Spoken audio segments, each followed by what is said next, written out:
Olá, sejam bem-vindos à nossa 8ª aula de leitura e comentário das questões disputadas a respeito da verdade de Tomás de Aquino. Nós estamos lendo a primeira questão a respeito da verdade.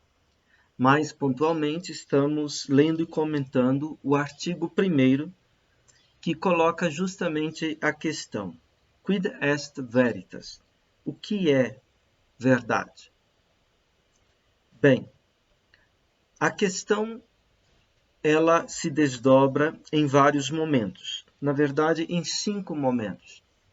É como se fosse um quiasma. Você tem 2 momentos, depois a solução e depois outros 2 momentos que correspondem aos 2 momentos anteriores. Primeiro, nós temos as objeções. Essas objeções, elas argumentam em favor da tese de que o verdadeiro é idêntico ao ente. Depois, nós temos os argumentos em contrário a isto. Esses argumentos em contrário, eles procuram mostrar que o verdadeiro não é idêntico ao ente. Depois, nós temos a resposta dada, ou a solução.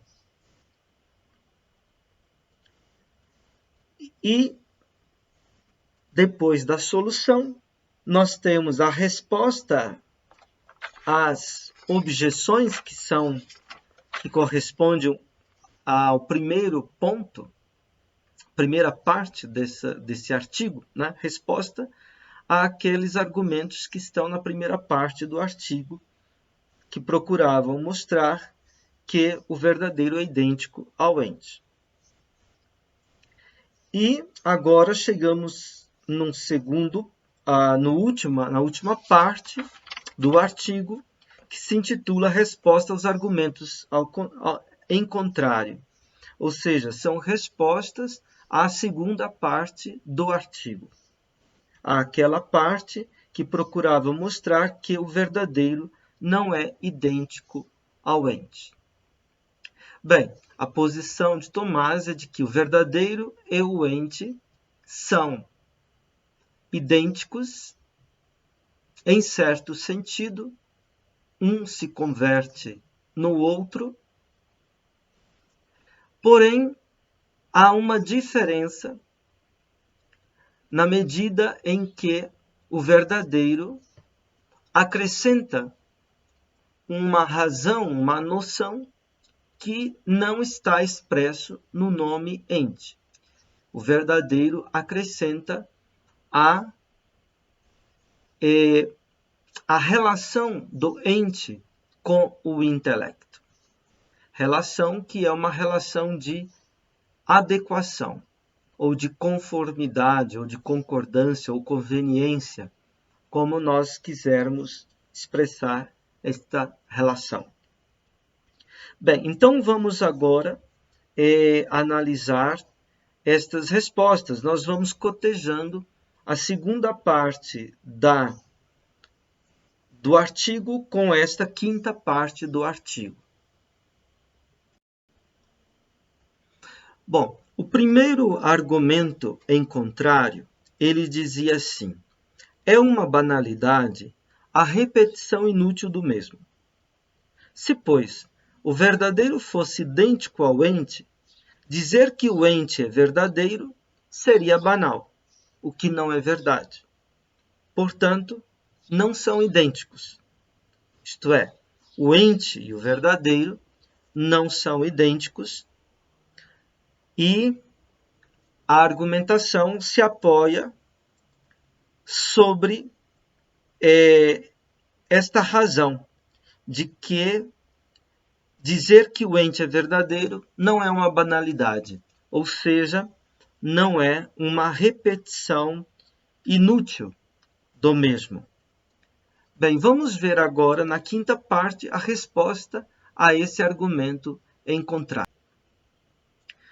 No número 1, desta resposta aos argumentos em contrário, que na edição que temos de Verdade e Conhecimento está na página 155, ela diz assim: a expressão ente verdadeiro não é uma banalidade, porque com o nome verdadeiro exprime-se algo que não se exprime com o nome ente, e não porque as duas coisas difiram na realidade. Ou seja, primeiro aqui Tomás diz: a expressão ente verdadeiro não é uma banalidade. Uma banalidade seria uma repetição inútil do mesmo, algo que não acrescenta nada.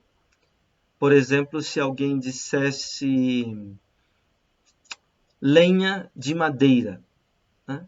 Lenha de madeira, essa expressão, ela é uma nugácio em latim, ou seja, ela é uma repetição inútil do mesmo, algo que não acrescenta nenhuma informação nova, se dá para dizer assim,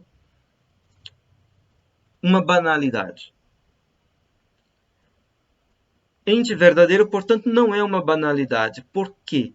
Ao se dizer verdadeiro, se acrescenta algo novo a ente. Ou seja, se exprime algo que com o nome ente não está expresso. Né? Quando dizemos o nome ente significa algo que é. Quando dizemos verdadeiro, não dizemos simplesmente algo que é, mas algo que é na medida em que se dá numa adequação com o intelecto. Então, exprime-se, sim, uma significação nova ao se dizer verdadeiro, acrescentado ao ente. Porém, Tomás de Aquino chama a atenção que, pelo fato de verdadeiro acrescentar uma nova significação que não está expressa na palavra, no nome ente, não obstante isso, ente e verdadeiro não diferem na realidade. Em latim, non propter hoc quod re different. Então, a diferença se dá na razão, na noção do nome. A diferença não se dá na coisa. Na coisa, em re, ou do ponto de vista da coisa, re, na realidade, portanto, ente e verdadeiro se identificam. Ente e verdadeiro são o mesmo. Ente e verdadeiro se convertem um ao outro, diziam os medievais. O segundo argumento em contrário dizia justamente o seguinte: ente e bom são mutuamente convertíveis. Em latim, ens et bonum convertuntur. Mas verdadeiro não é convertível com bem, pois algo pode ser verdadeiro sem ser bom, como no caso de alguém cometer adultério. Portanto, verdadeiro também não é convertível com ente, e assim não são idênticos. Então, esse argumento está trazendo uma razão para a não identidade entre o verdadeiro e o ente, partindo da não identidade entre verdadeiro e bem, dizendo que bem e ente não são, dizendo que verdadeiro e bem não são convertíveis. Né? Verdadeiro e bem não são convertíveis. Um não equivale ao outro. Um não pode ser permutado pelo outro. Porque algo pode ser verdadeiro sem ser bom. O exemplo dado aqui é a respeito o caso de alguém cometer adultério. Pode ser o caso que alguém tenha cometido adultério. Ou poderíamos variar o exemplo. Pode ser o caso que alguém assassinou outra pessoa. Pode ser o caso que alguém roubou de outra pessoa. Isso seria verdadeiro, mas não seria bom. Então, não há uma...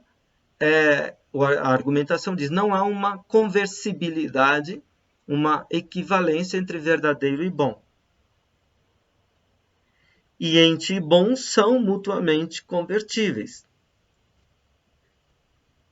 Então, não há uma convertibilidade entre verdadeiro e ente, porque não há uma convertibilidade entre verdadeiro e bem, entre verdadeiro e bom. Este era o segundo argumento em contrário. A resposta dada por Tomás de Aquino é a seguinte: embora o adultério seja um mal, no entanto, enquanto tem entidade, é apto a conformar-se ao intelecto, e disto procede a noção de verdade. Assim fica claro que o verdadeiro não excede o ente, e que também não é excedido. Então, ele admite que o adultério é um mal, mas a verdade sobre algo que é mal, essa verdade não é má. Tentemos entender isto.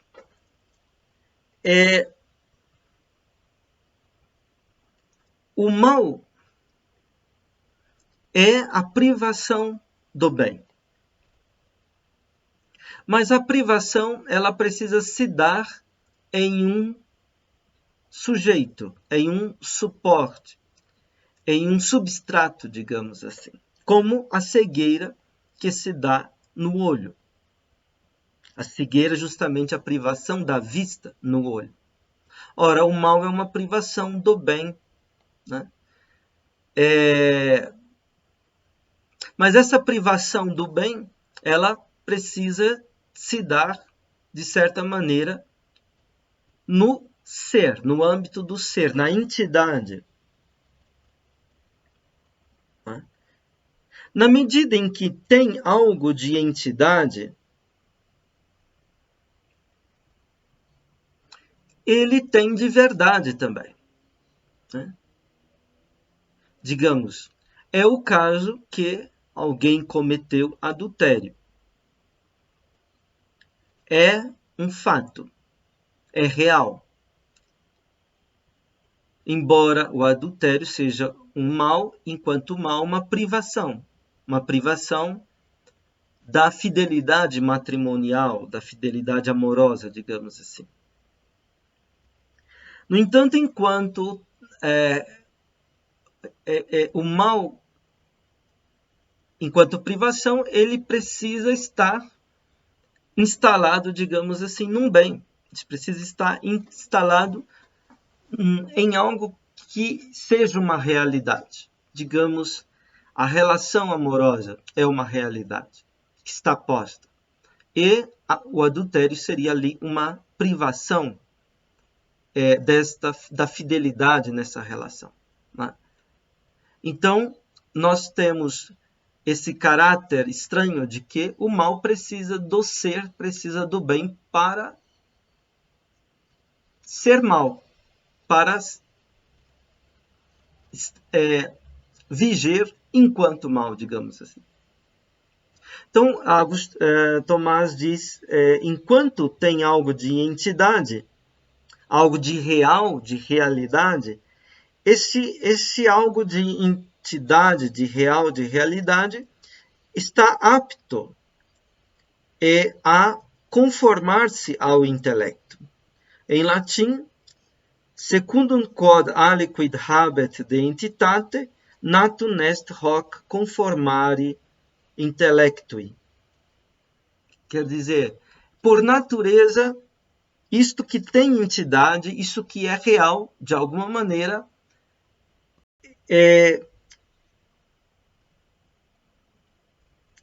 pode estar conformado ao intelecto. Et secundum hoc consequitur ibi ratio veri. E segundo isto, consegue aí, quer dizer, segue aí, deriva aí a razão do verdadeiro, ou seja, a noção de verdade. A noção de verdade é justamente dessa conformação do ente ao intelecto. E assim fica claro que o verdadeiro não excede o ente.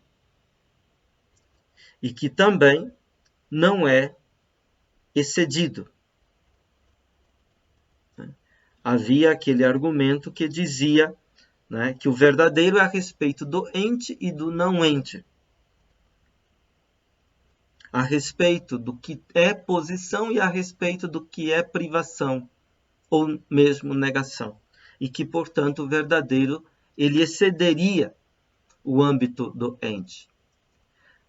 Já foi argumentado que não é assim, né? E por outro argumento, de que o ente, ele não é somente o ente real, é também o ente de razão. E o ente de razão, ele inclui a privação e inclui a negação também. Enquanto que o ente real só inclui o ente como posição. Então, esta é a resposta ao segundo argumento contra. O terceiro argumento em contrário, do sed contra, era tirado de Boécio,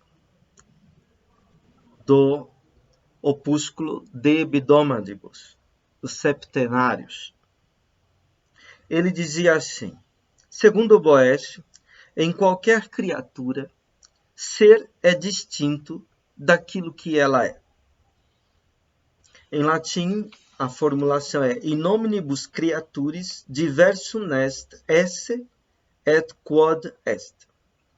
Em todas as criaturas é diverso ser e que é. Ora, o verdadeiro significa o ser da coisa, que é, portanto, distinto daquilo que ela é. Mas aquilo que ela é idêntico ao ente. Portanto, nas criaturas, o verdadeiro é distinto do ente. Vamos ver então a resposta que Tomás dá a este argumento. Ele diz: quando se diz que o ser difere daquilo que é, distingue-se o ato de ser daquilo ao qual tal ato convém. Em latim nós temos distinguitur actus essendi ab eo cui ille actus convenit. O nome de ente, todavia, provém do ato de ser, não daquilo ao qual convém o ato de ser. E assim não vale o argumento. Bom, tentemos entender então. O argumento contrário, ele colocava o ente, da parte do aquilo que é, quod est. E o verdadeiro da parte do esse, do ser. Agora, Tomás responde discordando. Ele vai interpretar o esse, o ser, como actus essendi, como o ato de ser.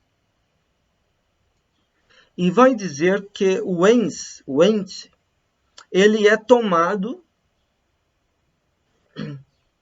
ele é assumido, tomado a partir do ato de ser, e não daquilo ao qual convém este ato de ser.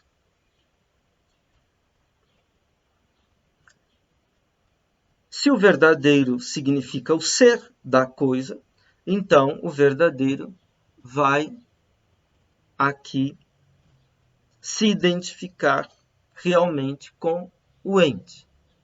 Porque ente, diz Tomás, ele é tomado a partir do ato de ser. Bem, essa distinção entre ato de ser e aquilo a que convém o ato de ser, precisamos tentar entendê-la melhor. Digamos que um construtor pretenda edificar uma casa. Esta casa, ela é um ente possível. A gente fala da casa em potência. Quer dizer, a casa enquanto ela pode ser construída, edificada.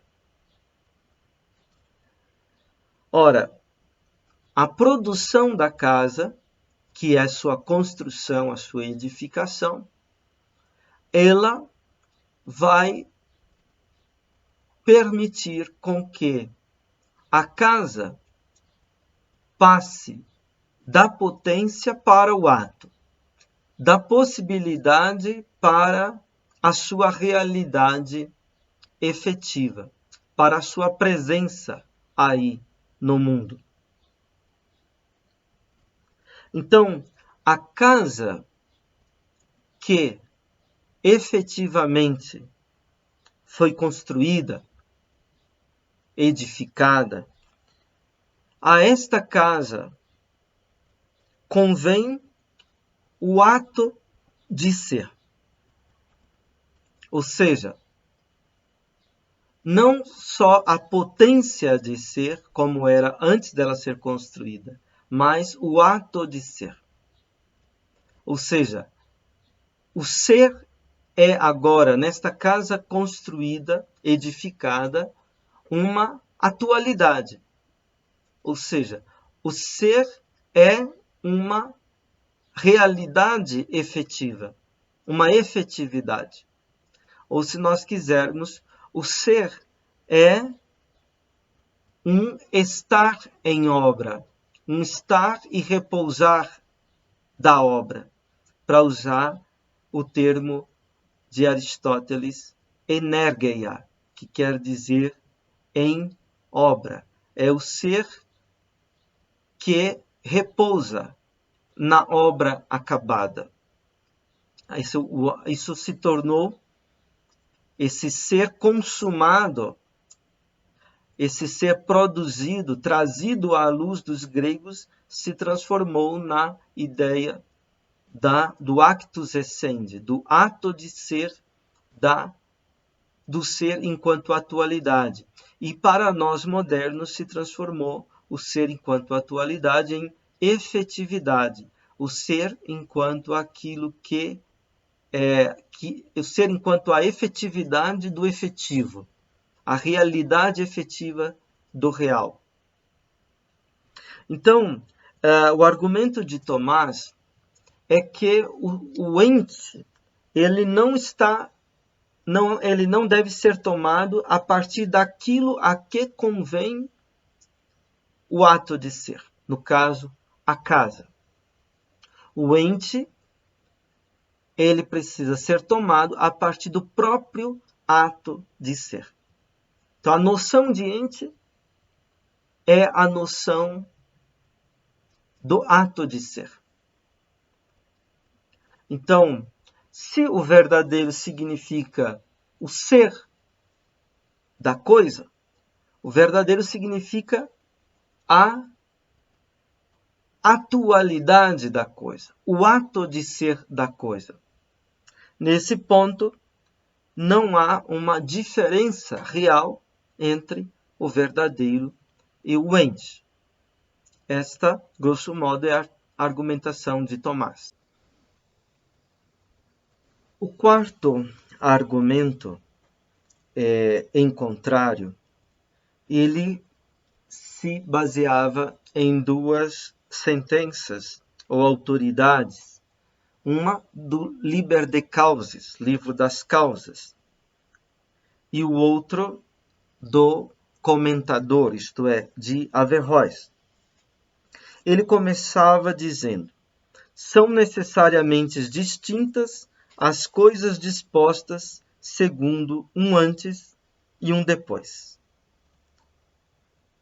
Em latim, quecunque se habent ut prius et posterius oportet esse diversa.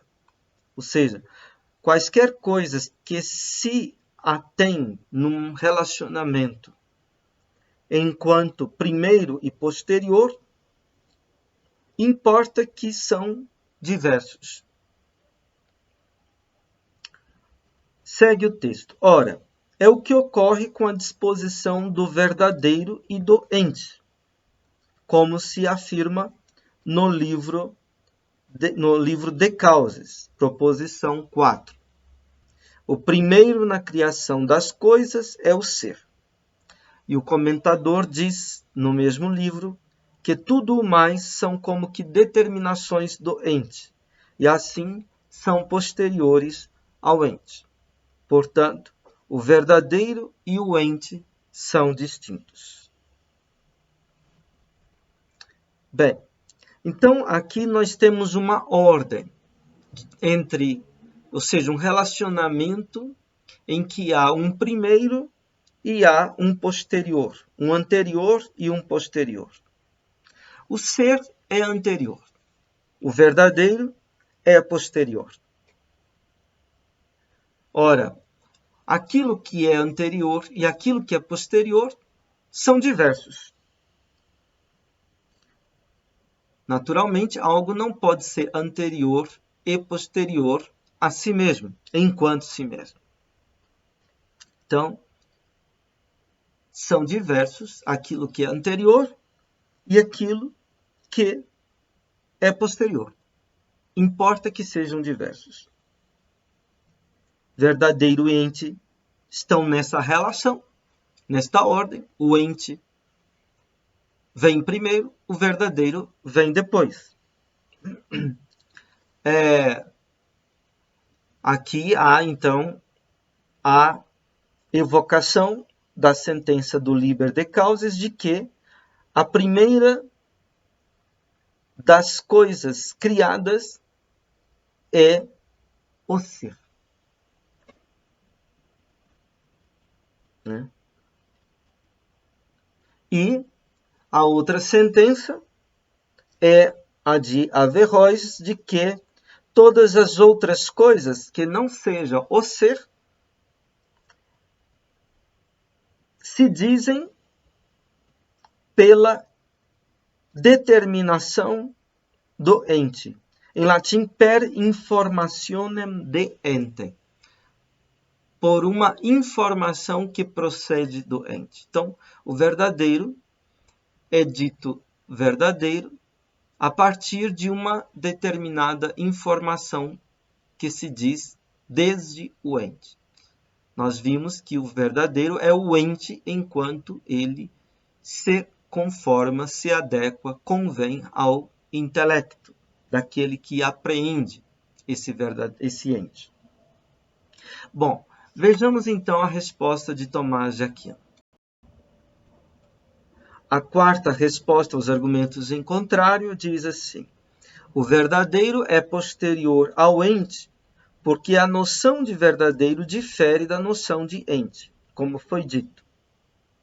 Em latim, ad quartum dicendum, quod secundum hoc verum est posterius ente, quod ratio veri differt ab entis ratione modo predicto. Ou seja, Tomás concorda de que o anterior e o posterior não podem ser o mesmo. Concorda também de que o verdadeiro é posterior ao ente.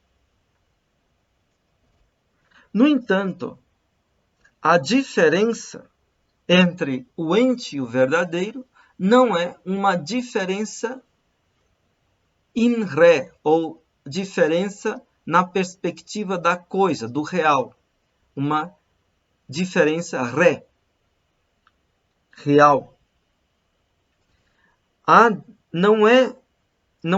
Ente e verdadeiro não são coisas diferentes, uma vindo depois da outra.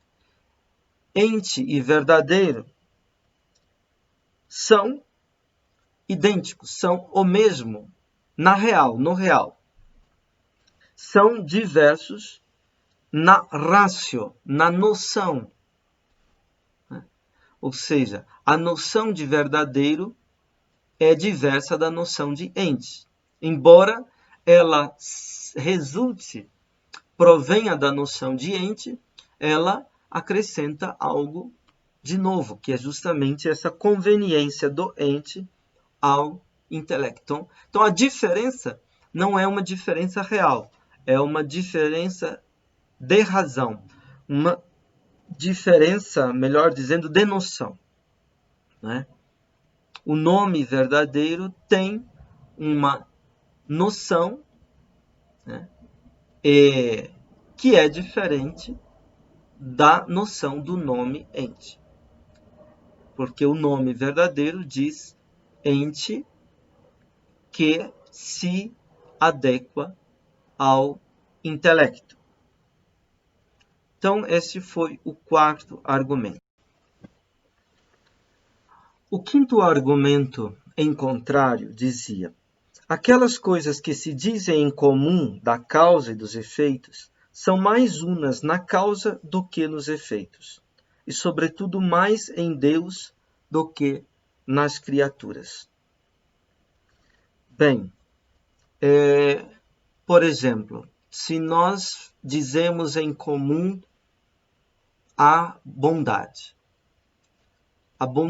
será mais una na causa da bondade, que é Deus, do que naquelas coisas que são causadas pela bondade de Deus, que são as criaturas.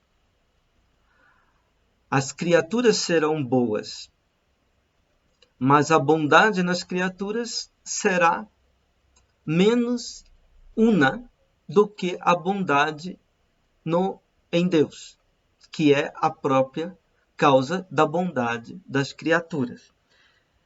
Isso poderíamos também dizer a respeito de outros exemplos. O poder, né? A sabedoria. Né? Se falamos do poder de Deus e das criaturas, da sabedoria de Deus e das criaturas, o poder, a sabedoria serão mais unos na causa, isto é, em Deus, do que naquilo que é causado, naquelas coisas que são causadas, nas criaturas. Bem, depois o argumento segue. Mas em Deus estas quatro coisas, o ente, o uno, o verdadeiro e o bem, têm isso de próprio. O ente é pertinente à essência, o uno à pessoa do Pai, o verdadeiro à pessoa do Filho, o bem à pessoa do Espírito Santo.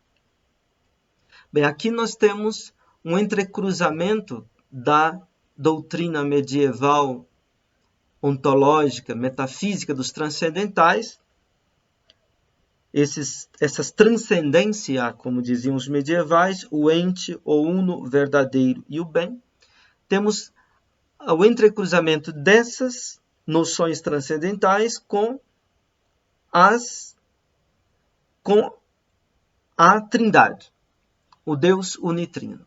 Deus que é uno em essência e trino em pessoas. Então, nós teremos uma apropriação no sentido de que o ente é apropriado à essência divina, na medida em que a essência divina é uma. é una e uma. O uno é apropriado ao Pai, que implica a ser princípio indivisível. O verdadeiro é apropriado ao Filho, o Filho como sendo o brilho, o esplendor, a imagem, a palavra do Pai. Nesse sentido que o Filho, o verdadeiro é apropriado ao Filho.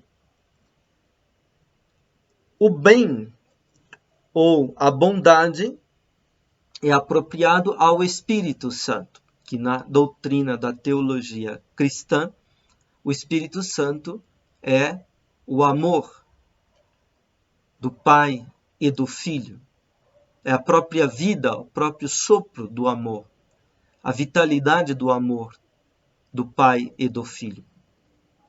O Pai ama o Filho ama o Pai, e o Espírito Santo é o amor que mantém o Pai e o Filho nesse relacionamento, digamos assim, nessa unidade, nesse nexo de amor. Então, temos este entrecruzamento entre essas noções transcendentais e essas noções da teologia do Deus unitrino, da teologia cristã. Bem, o argumento continua. As pessoas divinas, todavia, se distinguem não só conceitual, mas também realmente. Não há uma diferenciação só de razão entre, não só há uma diferenciação entre as pessoas divinas, o Pai, o Filho e o Espírito Santo, que é uma diferenciação não só de razão, é uma distinção não só de razão, é uma distinção também real. Por que se diz que a distinção entre o Pai, o Filho e o Espírito Santo é real e não somente de razão, não somente uma noção? Porque não se predicam um do outro, diz o argumento. Não se diz que o Pai é o Filho, ou que o Filho é o Pai, nem que o Espírito Santo é o Filho, ou que o Espírito Santo é o Pai, ou que o Pai é o Espírito Santo, ou que o Filho é o Espírito Santo. Não se diz isso. Se pode dizer que o Pai é Deus, o Filho é Deus, o Espírito Santo é Deus. Se pode dizer que Deus é Pai, Filho, Espírito Santo. Então, mas entre as pessoas divinas não se predicam umas das outras. Então, há uma distinção real e não somente ratione, de razão, de noção. Ora, se essa distinção acontece em Deus, ela deve acontecer muito mais nas criaturas, conclui. Portanto, muito mais nas criaturas devem as quatro coisas citadas diferir entre si, mais do que conceitualmente. Então, deverá haver uma distinção real entre o ente e o verdadeiro nas criaturas. Esta é a conclusão desse argumento. A resposta de Tomás de Aquino ao argumento quinto, ele diz assim: o argumento é deficiente em 3 pontos. Primeiro, porque ainda que as pessoas divinas se distingam realmente, o que as pessoas têm de próprio não difere realmente, mas só conceitualmente.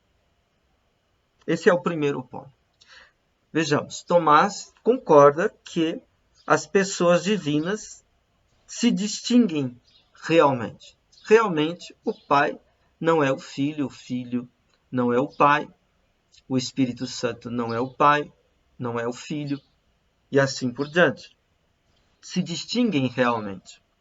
Porém, aquelas noções que são apropriadas ao Pai, Filho, Espírito Santo e à essência divina, elas não diferem realmente Elas diferem só na noção, só naquilo que elas dão a pensar, digamos assim. Isto é, o ente, o uno, o verdadeiro e o bom não diferem realmente, diferem naquilo que dão a pensar. Só conceitualmente que se diferem. O segundo ponto que é deficiente, apontado por Tomás, é o seguinte. O segundo ponto de deficiência apontado por Tomás diz o seguinte: porque ainda que as pessoas se distingam realmente, todavia não se distinguem realmente da essência, pelo que nem mesmo o verdadeiro, que é próprio da pessoa do Filho, distingue-se realmente do ente, que é próprio da essência. Então, de novo aqui, Tomás admite que as pessoas divinas, elas se distinguem realmente umas das outras. Mas Tomás não admite que as pessoas se distingam realmente da essência divina. Ou seja, não há uma distinção real entre as pessoas, Pai, Filho e Espírito Santo, e a essência divina. Deus, em sua essência, é Pai, Filho e Espírito Santo. O Pai é Deus, o Filho é Deus, o Espírito Santo é Deus. Não há uma distinção real entre a essência e as pessoas divinas.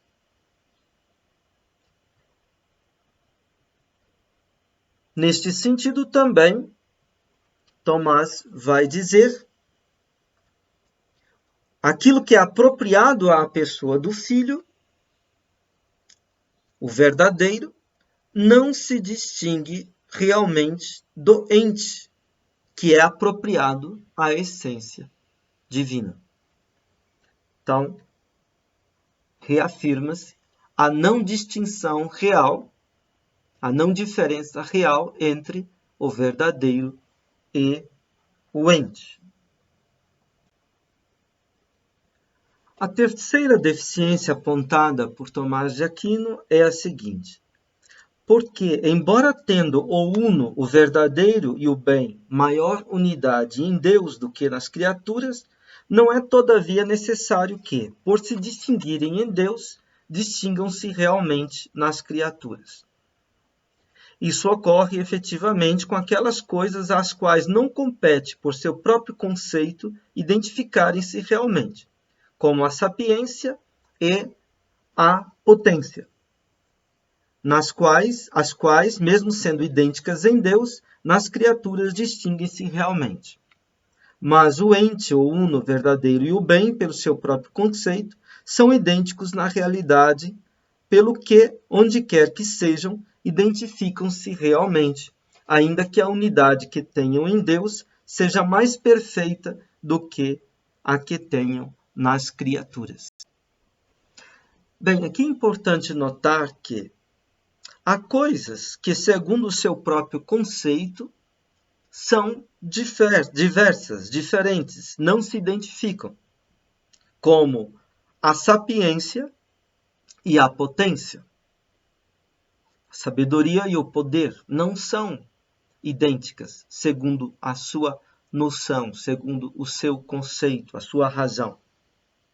E, no entanto, a sapiência e a potência em Deus são o mesmo, se identificam. É que Deus é simples. Os atributos de Deus não são acidentes. Não há múltiplos acidentes em Deus. Os atributos que nós diferenciamos em Deus, na realidade, são um e o mesmo. Ou seja, em Deus, a sapiência é Deus. Em Deus, a potência é Deus. E em Deus, a sapiência é potência, e a potência é sapiência. Então, devido à unicidade e à simplicidade da essência divina, nós temos a identificação desses que são diversos, segundo o seu conceito, a sapiência e a potência. Bem, mas há coisas que são idênticas segundo o seu conceito. Então, para Tomás de Aquino,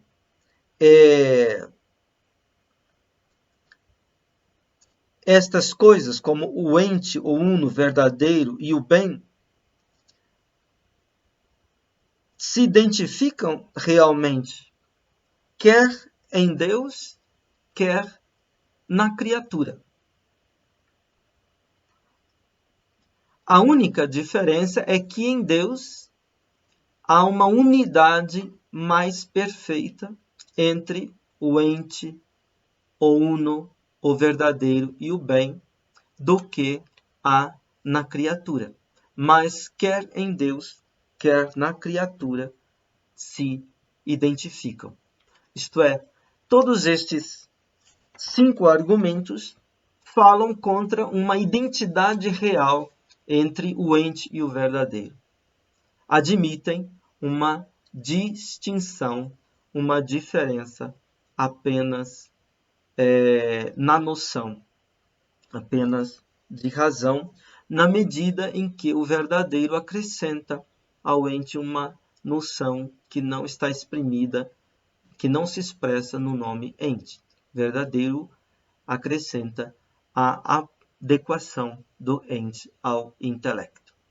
Bem, com isso, nós terminamos o comentário do artigo 1. Na próxima aula, vamos passar para o artigo 2, que pergunta: Utrum veritas principalius inveniatur in intellectu quam in rebus. Ou seja, se a verdade encontra-se antes no intelecto do que nas coisas. Muito obrigado pela sua atenção, pela sua paciência e até a próxima.